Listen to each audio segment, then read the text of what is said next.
பிரியமானவர்களே, இயேசு கிறிஸ்துவின் நாமத்தில் உங்களை வாழ்த்துகிறேன். ஆண்டவரோடு நடக்கும்போது நமக்கு என்ன பாக்கியம் தெரியுமா? ஒரு வேறு வசனம் பாருங்களேன், ரொம்ப அருமையான ஒரு வசனம்.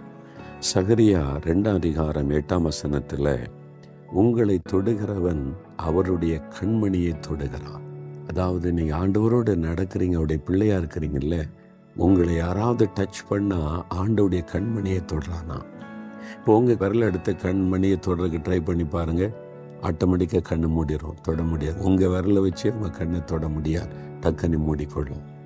அந்த அளவுக்கு அந்த கண்ணை பாதுகாக்கிறதுல இயமை கவனமாக இருக்குது. நம்ம சொல்கிறோம் கண்ணின் மணியே என்பதாக. அவருடைய கண்மணியை தொட முடியுமா?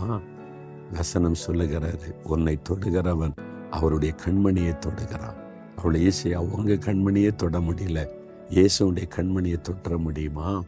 அவர் பாதுகாக்கிறவர். ஒரு இமை கண்ணை பாதுகாக்கிற மாதிரி உங்களை பாதுகாக்கிறவர், உங்களுடைய குடும்பத்தை, பிள்ளைகளை எல்லாம் பாதுகாக்கிறவர். பயப்படாதங்க.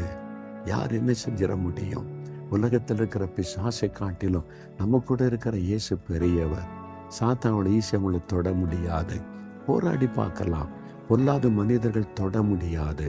நம்மளை டிஸ்டர்ப் பண்ணி பார்க்கலாம், சேதப்படுத்தலாம் முடியாது. அவர் நம்மை கண்ணின் மணியை போல பாதுகாப்பார். ஏன் பயப்படுறீங்க? தைரியமாக சொல்லுங்க, ஆண்டவரே உம்முடைய கண்ணின் மணியாக என்னை வைத்திருக்கிறதற்காக ஸ்தோத்திரம்.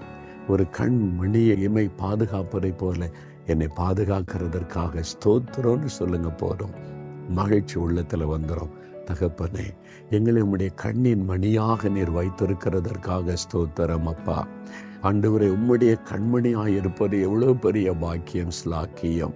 எங்களை யாரும் தொட முடியாது, என்னை யாரும் டிஸ்டர்ப் பண்ண முடியாது. என்ன கண்ணின் மணியை போல என்னை பாதுகாக்கிற கர்த்தர் எனக்கு இருக்கிறீரப்பா. நான் இதை குறித்து கலங்க மாட்டேன், பயப்பட மாட்டேன்.